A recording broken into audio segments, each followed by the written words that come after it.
Hello and welcome to Vital Mathematics. मैंने क्या किया था पिछले 2-3 दिन के अंदर मैंने तुम्हें तकरीबन 3 क्वेश्चंस दिए थे सॉल्व करने के लिए। ठीक है। व्हाट्सएप चैनल के ऊपर है ना। जो तुम्हारे पास वाइटल मैथमेटिक्स का जो व्हाट्सएप चैनल है, व्हाट्सएप चैनल के ऊपर मैंने तुम्हें 3 क्वेश्चंस दिए थे क्लास 10th वालों के लिए। एंड मैंने बोला था कि तुम्हें इसको सॉल्व करके मुझे भेजना है। मैक्सिमम बच्चों ने मुझे भेजा, ठीक है, मेरे नंबर के ऊपर।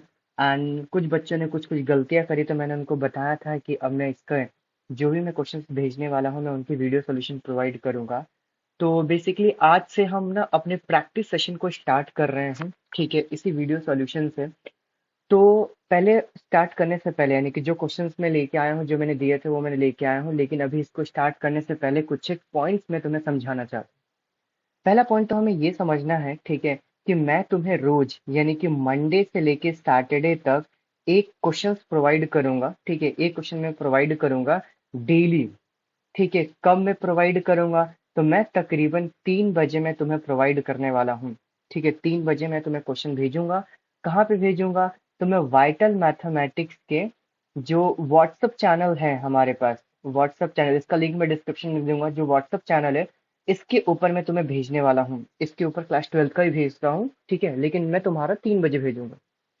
उस क्वेश्चन को क्या करना है? उस क्वेश्चन को बाकायदा सॉल्व करना है एंड सॉल्व करके मुझे मेरे नंबर के ऊपर भेजना है। नंबर कौन सा है? तो नंबर है 88 टू, नहीं सॉरी, जो हमारे पास नंबर है वो है 8982668136। ठीक है, ये हमारे पास व्हाट्सएप नंबर है मेरा, इसके ऊपर मुझे सेंड करना है। ठीक है। दूसरी चीज तुम्हें ये ध्यान रखनी है कि जब मैं तुम्हें 3 बजे भेजूंगा तो बकायदा उसी दिन, मैं मंडे से लेके सैटरडे तक उसी दिन उस एक क्वेश्चन का जो वीडियो सॉल्यूशन है, अभी तो मैं इस क्लास के अंदर 3 क्वेश्चन करवा चुका हूँ क्योंकि पिछले 2 दिन का दे दिया था मैंने, ठीक है। करेक्ट मैं 9 बजे, ठीक है, उसका मैं बकायदा वीडियो सॉल्यूशन प्रोवाइड करूंगा। ठीक है। ये वीडियो सॉल्यूशन कहाँ आएगा? तो ये वीडियो सॉल्यूशन आएगा यूट्यूब चैनल के ऊपर।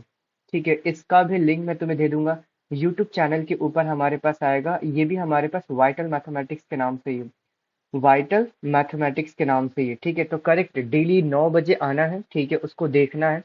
पहले तो 3 बजे क्वेश्चन लेना है, 3 बजे से लेकर 9 बजे तक बकायदा तुम्हारे पास सफिशिएंट टाइम रहता है उसको सॉल्व करने का। ठीक है, सॉल्व करना है उसको और मुझे भेज देना है, मैं चेक करके मैं बता दूंगा। और अगर नहीं आता है तो करेक्ट 9 बजे आना है, और अगर आता भी है तब भी आके एक बार चेक कर लेना कि जो हमने किया है वो सही किया है कि नहीं किया।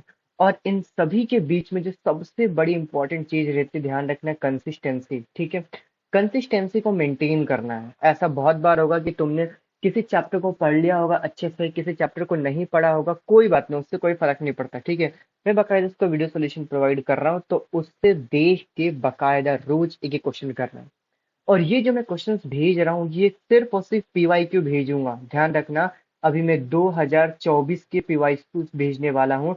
और कौन सा? अभी मैं स्टैंडर्ड वाला, ठीक है, स्टैंडर्ड वाला भेजने वाला। तो जो बेसिक वाले बच्चे हैं वो भी इनको सॉल्व करेंगे। क्लियर हो गई बात? ठीक है, अच्छे से। अगर कोई डाउट है तो कमेंट के अंदर मुझसे पूछ लेना, ठीक है। चलो जरा स्टार्ट करते हैं। जो मैंने 3 क्वेश्चन मैंने तुम्हें दिए थे, एक एक करके जरा सॉल्व करते हैं उनको, ठीक है। देखो, ये था हमारे पास पहला क्वेश्चन। ठीक है, पहला क्वेश्चन हमारे पास क्या देके रखा हुआ है? प्रूव दैट 5 माइनस में 2√3 is an irrational number. It is given that √3 is an irrational number. मतलब हमारे पास एक चीज उन्होंने गिवन दे के रखा हुआ है। उन्होंने हमें गिवन क्या दे के रखा हुआ है? तो उन्होंने हमें गिवन ये दे के रखा कि जो हमारे पास √3 है, √3 इज एन, ये क्या है हमारे पास? ई रेशनल नंबर। तो जो भी मुझे गिवन दे के रखा हुआ मैंने सबसे पहले उसको लिख दिया। उसके बाद मुझे प्रूफ क्या करना है? तो मैं यहाँ पे लिखता हूँ टू प्रूफ। ठीक है, जो मुझे प्रूफ करना है, मुझे प्रूफ ये करना है कि 5 माइनस में 2√3 is an is an irrational number, irrational number. ठीक है, ये चीज मुझे प्रूफ करना है, ठीक है। अब इस चीज को हम कैसे प्रूव करते हैं? हम इसको प्रूव करते हैं कॉन्ट्रडिक्शन मेथड से। कॉन्ट्रडिक्शन मेथड हमारे पास क्या होता है? कॉन्ट्रडिक्शन मेथड हमें ये बोलता है कि जो चीज मुझे प्रूफ करना है मैं इसका अपोजिट मान लूंगा। अपोजिट क्यों मानता हूँ? अपोजिट में इसलिए मानता हूँ क्योंकि जो भी हमारे पास रियल नंबर होता है इसको हम दो पार्ट्स के अंदर डिवाइड करते हैं। एक हमारे पास रहता है रेशनल और दूसरा क्या रहता है हमारे पास इरेशनल। तो अगर कोई चीज मुझे प्रूफ करना है कि वो इरेशनल है, ठीक है, तो मैं उसको एज्यूम कर लूंगा कि चलो मान लेते हैं कि हमारे पास वो इरेशनल नहीं है, वो रेशनल है। और बाद में मैं इसको सॉल्व करके प्रूफ करूंगा कि नहीं भाई ये तो रेशनल है ही नहीं। ठीक है।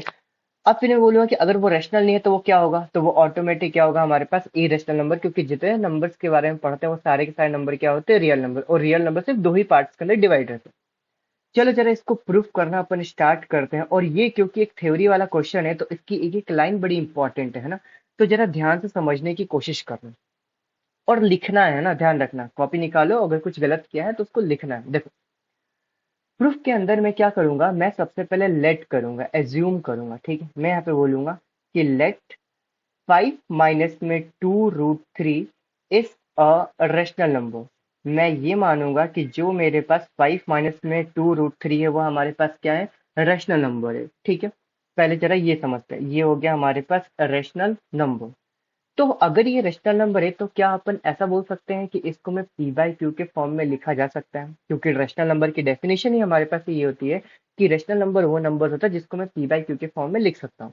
तो मैं यहाँ पे क्या लिखूंगा कि then we can we can write it in the form of in the form of p by q। अगर मैं चाहूं तो इसको p by q के फॉर्म में लिख सकता हूँ। ये चीज समझ में आई? जैसे ही मैंने बोला कि इसको मैं p by q के फॉर्म में लिख सकता हूँ तो मैं यहाँ पे इसको लिखूंगा। मैं बोलूंगा कि 5 माइनस में 2√3 की वैल्यू को मैं मान लेता हूँ p अपॉन में q। अब ध्यान रखना एक और चीज, जब मैंने यहाँ पे बोला है कि मैं इसको p बाई क्यू के फॉर्म में लिख रहा हूँ, इसका मतलब क्या होता है, अगर तुम्हें रेशनल नंबर की डेफिनेशन याद हो तो हम इसको क्या बोलते हैं, जिसको मैं p बाई क्यू के फॉर्म में लिख सकता हूँ। और साथ में हम क्या बोलते हैं, q is not equals to zero. और यहाँ पर p and q are integers, ये बेसिकली क्या होता है हमारे पास, इंटीजर्स होते हैं। तो अगर मैं तुमसे ये पूछूं कि यहाँ पर p और q क्या है, तो क्या मैं ऐसा बोल सकता हूँ कि बेसिकली p एंड q हमारे पास इंटीजर है। तो मैं यहाँ पे ये लिखूंगा कि here p and q are integers.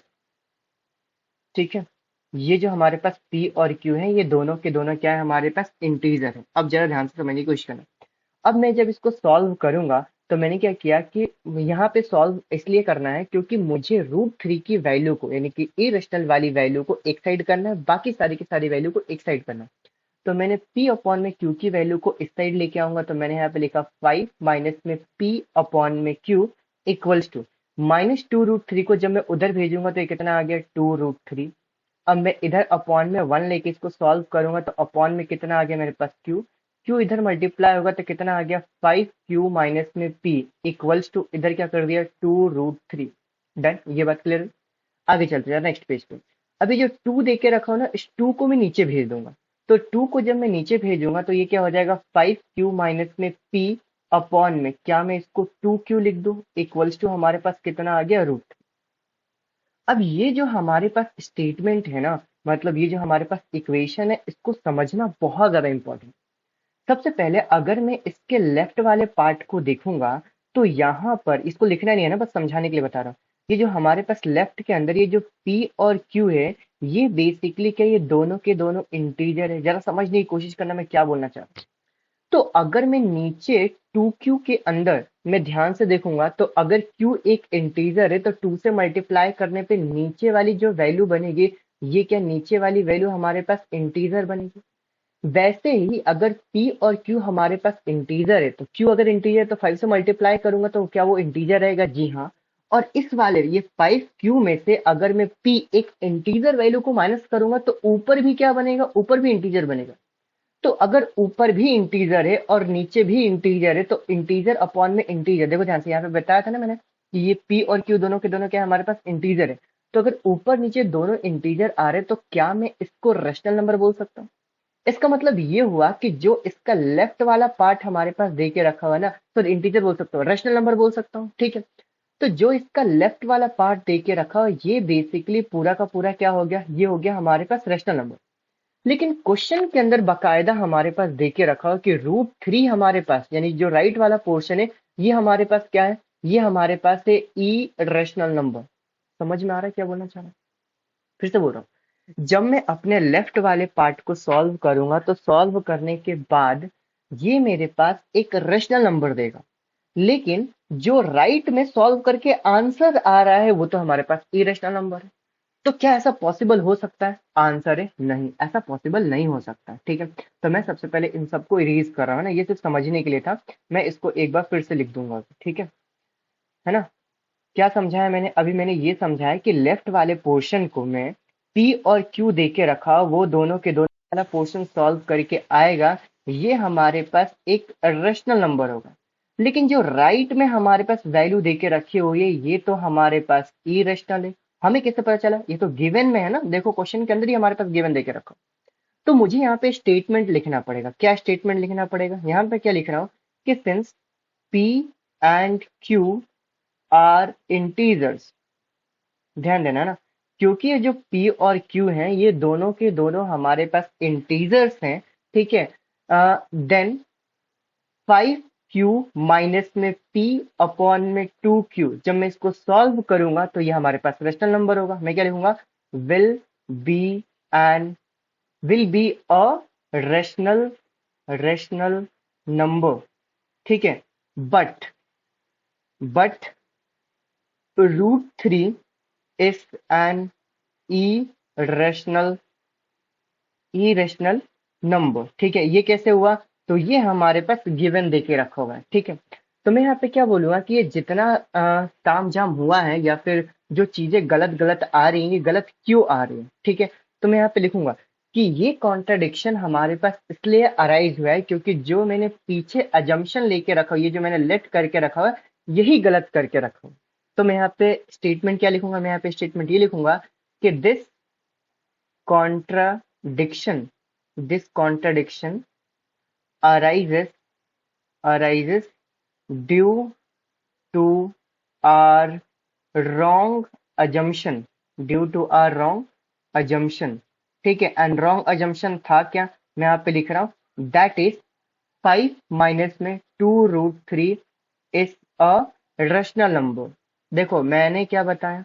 मैंने इसमें ये बता रहा हूँ कि ये जो कॉन्ट्रडिक्शन अराइज हुआ है ये अपने गलत अजम्पशन की वजह से हुआ है। गलत अजम्पशन क्या था? क्या गलत अजम्पशन था? 5 माइनस में 2√3 एक रेशनल नंबर है, ये गलत अजम्पशन था। इसका मतलब क्या हुआ? ठीक है, सो वी कंक्लूड दैट, यहाँ पर क्या लिखूंगा? So we conclude conclude that 5 minus में 2√3 इस एंड, क्लियर हो गई बात मैं क्या समझाना चाह रहा हूँ? ठीक है, क्योंकि जो रियल नंबर होता है इसके दो ही तो पार्ट्स रहते हैं, एक रहता है हमारे पास रेशनल और एक हमारे पास होता है इरेशनल। अगर वो रेशनल नहीं है तो ऑटोमेटिक वो क्या हो जाएगा? हमारे पास इरेशनल। आई होप ये पूरा का पूरा समझ में आया होगा, ठीक है। समझ में आया है तो लाइक करना होगा, समझ में नहीं आया तो कमेंट में पूछना है क्या समझ नहीं आया, ठीक है। और बकायदा इसको कॉपी के ऊपर लिखना है, ठीक है, लिख के सभी लोग मुझे भेजेंगे, है ना, ताकि मुझे समझ में आ पाए कि हाँ भाई तुम लोग कर रहे हो कि नहीं कर रहे हो, ठीक है। खुद की कंसिस्टेंसी बना के रखनी है। चलो आगे बढ़ते हैं। इसी के साथ है ना, उसी दिन मैंने ये एक और क्वेश्चन दिया था, ठीक है, इसको जरा सॉल्व करते हैं। क्या दे के रखा? Show that the number 5 into में 11 इंटू में 17 प्लस में 3 इंटू में 11 इज अ कंपोजिट नंबर। मुझे इस चीज को प्रूफ करना है, ये कंपोजिट नंबर, ठीक है। तो कंपोजिट नंबर प्रूफ करने से पहले जरा कुछ एक चीजों को समझते हैं ना। आ जाओ जरा इधर, ठीक है।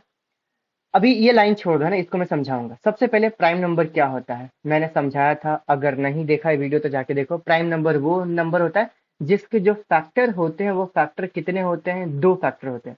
और कंपोजिट नंबर हमारे पास क्या रहता है? तो ये इसके फैक्टर जो रहते हैं वो ग्रेटर देन 2 रहते हैं। और इसका एग्जाम्पल अगर मैं लूँ तो क्या आ जाएगा? 3 हो गया, 5 हो गया, 7 हो गया। और इसका एग्जाम्पल लूँ तो कितना आ गया? 6 हो गया, 8 हो गया, 10 हो गया, ठीक है। तो ये क्या होता है हमारे पास? Prime number, uncomposite number. I hope जानते भी होगे। अब जरा इस स्टेटमेंट को पढ़ते हैं, थ्योरम नंबर 1.1, इसीलिए इसको लेके आया हूं, यहाँ पे रखा है स्लाइड के अंदर। देखो क्या देखे रखा हो? Fundamental theorem of arithmetic. ये क्या बोलता है? Every composite number can be expressed, यानी कि factorise as a product of primes, ठीक है। मतलब मैं उसके प्राइम नंबर के प्रोडक्ट के फॉर्म में उसको फैक्टराइज कर सकता हूँ। And this factorisation is unique apart from the order in which the prime numbers occur. मतलब उसके ऑर्डर से हमें कोई फर्क ही नहीं पड़ता। मतलब 11 इंटू में 7 लिखो या फिर 7 इंटू में 11 लिखो, बात बराबर है। ये कहना चाह रहा है कि अगर कोई सा भी कंपोजिट नंबर है तो मैं उसका प्राइम फैक्टराइजेशन कर सकता हूं, यानी कि प्राइम नंबर के मल्टीप्लाई के फॉर्म में लिख सकता हूं। इसका मतलब क्या हुआ जरा समझो। जैसे अगर मैं तुम्हें बोलता हूं कि 6 हमारे पास एक कंपोजिट नंबर है, तो मैं इसको फैक्टराइज कर सकता हूं 2 3 3 1, यानी ये कितना हो गया 6 इक्वल्स टू 2 × 3। समझने की कोशिश करो। तो ये जो 2 और 3 ये क्या है, तो ये दोनों के दोनों हमारे पास प्राइम नंबर है। वैसे ही सारे के सारे कंपोजिट नंबर को मैं प्राइम नंबर के प्रोडक्ट के फॉर्म में रिप्रेजेंट कर सकता हूं, और इसी को हम क्या बोलते हैं, प्राइम फैक्टराइजेशन। क्लियर हो गई बात। तो अगर मैं इसका उल्टा सोचूं कि अगर तुम्हारे पास प्राइम नंबर देके रखो, लेट सपोज 7 × 3 × 2 ये प्राइम नंबर है, तो अगर मैं इन तीनों को मल्टीप्लाई करूंगा तो क्या जो मेरे पास आंसर आएगा ये भी हमारे पास एक कंपोजिट नंबर आएगा। थोड़ा सोचो आराम से क्या बोलना चाह रहा हूँ। फिर से मैं रिपीट कर रहा हूँ। मैं तुम्हें ये बोलना चाह रहा हूं, ठीक है, कि अगर हमारे पास एक कंपोजिट नंबर देके रखा हुआ है, लेट सपोज 10, तो क्या मैं इसको 2 × 3 लिख सकता हूँ, और ये सॉरी 2 × 5 लिख सकता हूँ, और ये दोनों के दोनों हमारे पास क्या होंगे, तो ये दोनों के दोनों हमारे पास प्राइम नंबर होंगे। वैसे ही अगर मैं तुम्हें ये बोलता हूँ कि 2 × 5 ये दोनों के दोनों प्राइम नंबर है, तो जब मैं मल्टीप्लाई करके आंसर लिखूंगा तो क्या मैं 10 को कंपोजिट नंबर बोल सकता हूँ। ये बड़ा ज्यादा इंपॉर्टेंट चीज है ना, और इसी कॉन्सेप्ट को मैं उधर इस्तेमाल करने वाला हूं। चलो आओ जरा क्वेश्चन की तरफ। अब अगर मैं यहाँ पे ध्यान से देखूंगा तो 5 11 17 3 और 11 ये सारे के सारे प्राइम नंबर हैं। तो अगर मैं तुमसे ये क्वेश्चन पूछता ना कि जरा मुझे बताओ क्या 5 × 11 × 17 × 3 × क्या इसको मल्टीप्लाई करके क्या आएगा, तो मैं सीधे क्या बोलता है कि इसका आंसर क्या होता है हमारे पास कंपोजिट नंबर। समझना, मुझे पता है मैंने गलती करी है, यहाँ पे प्लस है मैंने मल्टीप्लाई कर दिया, लेकिन मैंने जानबूझ के गलती करी कि अगर यहाँ पर मल्टीप्लाई होता तो मुझे कोई दिक्कत ही नहीं आती। समझ में आ रही। लेकिन क्योंकि यहां पर हमारे पास प्लस दे के रखा हुआ है इसलिए ये दिक्कत आ गई। क्लियर हो गई बात, ठीक है। तो मुझे क्या करना है कि इसको कैसे भी करके सॉल्व करके मुझे प्राइम नंबर के प्रोडक्ट के फॉर्म में कन्वर्ट करना है। तो जो भी हमारे पास वैल्यू दे के रखा हो उसको मैं एक्स मान लेता हूं। तो मैंने क्या बोला कि एक्स की वैल्यू कितनी होगी, 5 × 11 × 17 +में 3 × 11, और इसको जरा सॉल्व करता हूं। मैंने बोला एक्स इक्वल्स, देखो 11 एंड 11 कॉमन निकल सकता है, बीच में अगर प्लस है तो हम कॉमन निकाल सकते हैं। तो 11 को मैंने कॉमन निकाले तो ब्रैकेट के अंदर क्या बचा, 5 × 17 +में 3। आगे बढ़ते हैं, एक्स की वैल्यू कितना आ गया, ये हो गया मेरे पास 11। 17 × 5 कितना आ गया मेरे पास, 85 +में 3। और जब मैं यहाँ पे लिखूंगा x इक्वल्स टू 11 × में ये कितना आ जाएगा मेरे पास 88।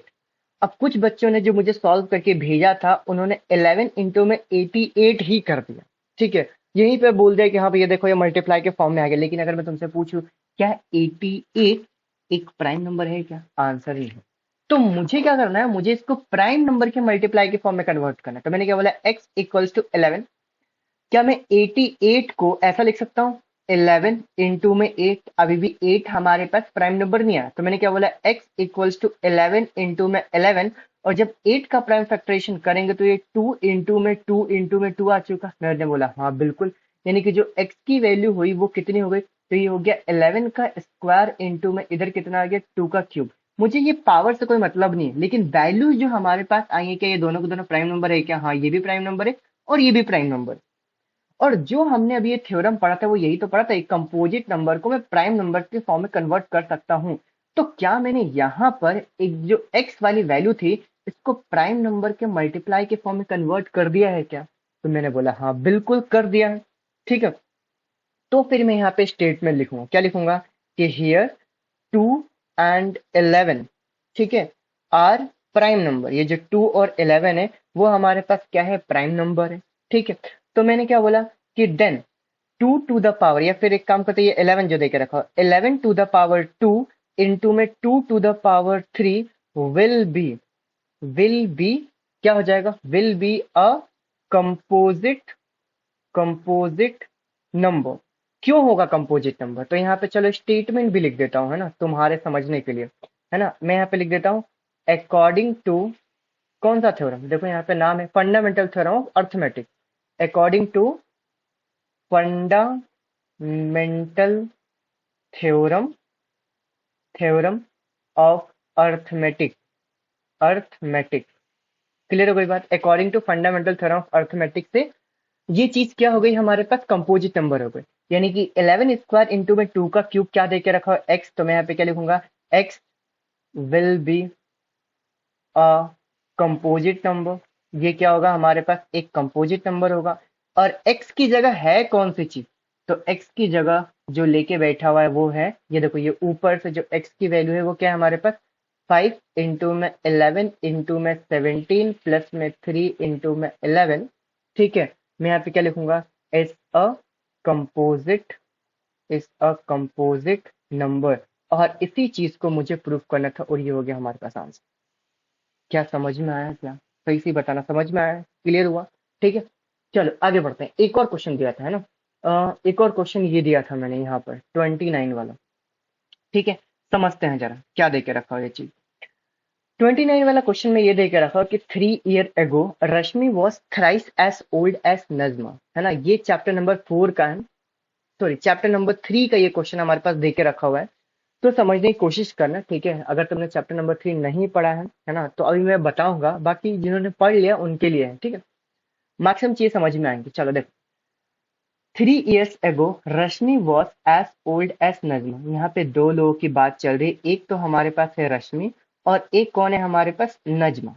ठीक है, तो 3 साल पहले की बात चल रही है कि जो रश्मि की एज है और जो नजमा की एज है, 3 साल पहले जो रश्मि थी ना, वो 3 टाइम्स बड़ी थी किससे, नजमा से। आगे चलते, 10 years later Rashmi will be twice as old as Najma. 10 साल बाद अगर हम जाके देखेंगे ना, तो जो रश्मि होगी वो नजमा से बिल्कुल डबल हो जाएगी। ठीक है, अब उन्होंने क्या बोल के रखा, how old are Rashmi and Najma now. और अभी हमें इनकी प्रेजेंट एज पूछी गई है। तो जैसे जैसे मैं करते जा रहा हूँ वैसे वैसे जरा समझते जाओ। मैं यहाँ पे लेट कर रहा हूँ क्योंकि मुझे अभी की एज तो पता नहीं है। तो मैं क्या करूंगा कि let Rashmi Rashmi present present age equals to X. ठीक है, एंड और कौन है, Najma Najma present age equals to Y. Rashmi की मैंने प्रेजेंट एज क्या मान लिया, एक्स, और नजमा का मैंने प्रेजेंट एज क्या मान लिया, वाई। ठीक है, अब उन्होंने क्वेश्चन में हमें एक सिचुएशन दे के रखा हुआ है कि आपको जाना है 3 ईयर एगो। तो मैंने यहाँ पे क्या लिखा, 3 ईयर्स एगो। अगर मैं तुमसे ये पूछूं, समझने की जरा कोशिश करना मैं क्या बोल रहा हूँ। अगर मैं तुमसे ये पूछूं कि मेरी जो एज है वो 3 साल पहले कितनी होगी, तो तुम बोलोगे भैया आपकी एज तो हमें पता ही नहीं है। तो मैं बोलूंगा कि चलो अभी मेरी जो एज है ना वो 20 साल है, तो 3 साल पहले कितनी हुई होगी, तो तुम क्या बोलोगे, 17। इसका मतलब क्या कि अगर मुझे 3 साल पहले की एज निकालनी है, तो जो भी प्रेजेंट एज रहता उसमें से मैं क्या कर देता हूँ, 3 माइनस कर देता हूँ। तो अगर मुझे 3 साल पहले के यहाँ पर रश्मि की एज निकालनी हो, तो क्या मैं ऐसा बोल सकता हूँ कि ये x-3 हो। और अगर मुझे नजमा की एज निकालनी हो, तो क्या मैं ऐसा बोल सकता हूँ, ध्यान समझना, ठीक है, कि ये मेरे पास y माइनस में क्या हो जाएगा, 3। अब क्वेश्चन में बोल के रखा है कि Rashmi was thrice as old as Najma. इस चीज को हम कैसे लिखेंगे, 3 साल पहले की एज के ऊपर तो आ चुके हैं, ठीक है। तो यहाँ पर मैं क्या लिख रहा हूँ, according to question Rashmi age मैंने यहाँ पे लिख लिया x-3 वॉज, यानी कि इक्वल्स टू कितना था, thrice as old as Najma. Najma क्या है, y-3। और यहाँ इक्वेशन क्या बन जाएगी मेरे पास, तो ये बन गई मेरे पास x-3 इक्वल्स टू 3 को जब मैं अंदर मल्टीप्लाई करूंगा तो कितना आ गया, 3y माइनस 3 कितना आ गया मेरे पास, 9। चलो आगे सॉल्व करते हैं इसको। तो ये हो गया x-3 equals to 3y minus में 9। चलो अब वेरिएबल को एक साइड, कांस्टेंट को एक साइड, तो ये हो गया x-3y इक्वल्स टू -3 प्लस में, सॉरी -9 प्लस में 3। तो ये हो गया x-3y इक्वल्स टू कितना आ गया मेरे पास, -6। ये इसको मैंने कर दिया फर्स्ट इक्वेशन। क्लियर हुई बात, क्या कर दिया मैंने? ठीक है, वापस चलते हैं ना। अब इसको सॉल्व करेंगे, एक और ऐसी इक्वेशन बनेगी ये 10 ईयर लेटर वाली, एंड फिर मुझे इसको सॉल्व करना रहेगा। चलो देखो, अब मैं यहाँ पे क्या लिखूंगा कि 10 ईयर लेटर, है ना, यहाँ पे लिख रहा हूँ 10 ईयर्स लेटर। 10 ईयर्स लेटर का मतलब क्या होता है, 10 साल बाद।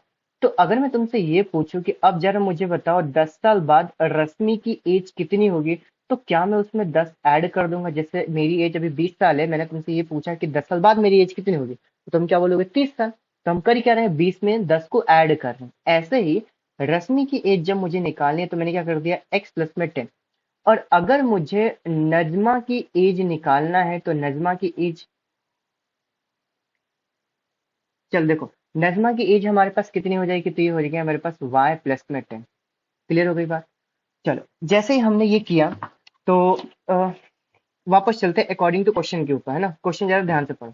क्या देखे रखा हुआ है कि 10 years later Rashmi will be twice as old as Najma. जो रश्मि होगी, रश्मि की एज में लिखा x प्लस में 10, ये अकॉर्डिंग टू क्वेश्चन चल रहा है, अकॉर्डिंग टू क्वेश्चन यहाँ पे लिख देता हूँ। चलो देखो, x प्लस में 10 विल बी यानी इक्वल्स टू ट्वाइस यानी कि दो गुना, twice as old as Najma. Najma की एज कितनी है? y प्लस में 10। और यहां से मैं एक इक्वेशन निकाल लूंगा। ये इक्वेशन हमारे पास क्या हो जाएगी? चलो जरा इक्वेशन निकालते हैं। तो मैंने बोला कि ये हो गया x प्लस में 10 इक्वल्स टू 2 को जब मैं अंदर मल्टीप्लाई करूंगा तो कितना हो गया? 2y प्लस में 20। फिर मैंने यहाँ पे लिखा x माइनस में 2y इक्वल्स टू 20 माइनस में 10। तो x माइनस में 2y की वैल्यू कितनी हो गई? तो ये हो गया मेरे पास 10, और इसको मैंने क्या मान लिया? Second equation. अब बस मेरा एक ही काम है कि ये फर्स्ट एंड सेकेंड इक्वेशन को सॉल्व करके x एंड y की वैल्यू निकाल। जैसे ही मैं x और y की वैल्यू निकालूंगा तो अपना काम हो जाएगा। चलो जरा बढ़ते हैं अगले पेज के ऊपर। यहाँ तक क्लियर है? अगर क्लियर नहीं है तो एक बार वीडियो को पीछे करो और फिर से देखो। चलो देखो, हमारे पास पहली इक्वेशन क्या देके रखी हुई? x minus three y equals to minus six. मैंने यहाँ पे लिखा x माइनस में three y equals to minus six. और दूसरी इक्वेशन क्या देके रखी है? x minus two y equals to 10। तो यहाँ पे लिखा x माइनस में two y equals to 10। Solve करते हैं बाय एलिमिनेशन मेथड, ठीक है? ध्यान रखना, मैं एलिमिनेशन मेथड सॉल्व कर रहा हूँ। तो एलिमिनेशन मेथड से जब मैं सॉल्व करूंगा तो x का कोएफिशिएंट क्या है? 1। या इधर भी x का कोएफिशिएंट क्या है? 1। तो मैंने यहाँ पे एक लाइन खींचा। चलो इधर ये भी लिख लो, है ना? From first and second, from equation first and second, ठीक है? चलो देखो, यहाँ पे क्या करते हैं अपन? साइन चेंज करते हैं। तो प्लस है तो ये कितना हो गया? माइनस। माइनस तो क्या हो गया? प्लस। और ये प्लस है तो क्या हो गया? माइनस। तो ये दोनों हमारे पास वैल्यू कैंसिल हो जाएगी। ये देखो, ये plus x minus x cancel हो गया। और माइनस थ्री वाई प्लस में टू वाई, ये कितना होता है मेरे पास? ये हो गया माइनस वाई। और इधर देखो, माइनस सिक्स और माइनस 10 कितना हो गया? माइनस 16। माइनस और माइनस कट गया, तो मेरे पास y की वैल्यू कितनी आ गई? तो ये y की वैल्यू आ गई हमारे पास 16। समझ में आया? और जैसे y की वैल्यू 16 है तो इसको दूसरी इक्वेशन में पुट करेंगे। दूसरी इक्वेशन हमारे पास क्या देके रखी हुई है? देखो ध्यान से। तो ये मान लेता हूँ x माइनस में three y equals to minus six, एक मैंने इक्वेशन ले लिया। इसमें y की वैल्यू पुट करूंगा तो कितना हो गया? x माइनस में थ्री इंटू में 16 इक्वल्स टू माइनस सिक्स। ये हो गया मेरे पास x। 16 थ्री जा कितना हो गया? 48 equals to minus six. X की वैल्यू कितना हो जाएगा? माइनस सिक्स प्लस में 48। ये माइनस 48 उधर गया तो प्लस 48। तो एक्स की वैल्यू कितनी आ गई मेरे पास? ये आ गई मेरे पास 42। यानी कि जो मेरे पास रश्मि की एज है, वो रश्मि की एज फिलहाल कितनी है? 42, प्रेजेंट एज की बात कर रहा हूँ। और जो मेरे पास नजमा की एज है, नजमा कि जो हमारे पास एज है, करंट एज है ना, ये ध्यान रखना है। ये ऊपर मैं लिख देता हूँ करंट एज, या फिर प्रेजेंट एज भी लिख सकता हूँ, है ना? वो कितने हमारे पास? 16। और ये हमारे पास हुआ फाइनल आंसर। समझ में आया क्या किया? ये मैंने तुम्हें 3 क्वेश्चन दिए थे पिछले वीक, ठीक है? और ये था फर्स्ट वाला क्वेश्चन। उसके बाद फिर ये था हमारे पास सेकंड वाला क्वेश्चन, है ना? और इसके कुछ कॉन्सेप्ट यहाँ पर मैंने तुम्हें बताया। एंड ये था हमारे पास थर्ड वाला क्वेश्चन। क्लियर हुआ? समझ में आ रहा है क्या बोलना चाह रहा हूँ? ठीक है, तो ध्यान रखना फिर से, है ना? अगर समझ में नहीं आया तो वीडियो को जरा रिपीट करके देखो एक बार फिर से अच्छे से, ठीक है? कॉपी के अंदर नोट डाउन करो, एक ऐसी पीवाईक्यू की कॉपी ही बना लो, ठीक है? और कॉन्सेप्ट की भी कॉपी बना लो, उसी के अंदर कॉन्सेप्ट भी लिखते रहना ना, कि जो जो भी मैं कॉन्सेप्ट यहाँ पे बता रहा हूँ, समझा रहा हूँ, ठीक है? अगर तुम्हें एक्स्ट्रा लगता है कि यार ये नहीं आता तो उसको लिख लेना। पीवाई की कॉपी बनाना है, ठीक है? और ये डे वाइज डेली करना है ना। जैसे ये आज का हो गया हमारे पास डे वन, इसको अपन डे वन काउंट करते हैं। एंड फिर कल यानी कि मंडे से मैं तुम्हें सिर्फ एक ही क्वेश्चन दूंगा, क्योंकि ये 3 क्वेश्चन था बट अब मैं एक ही क्वेश्चन दूंगा, तो ज्यादा टाइम नहीं लगेगा, तो उसको सॉल्व करके रखना है।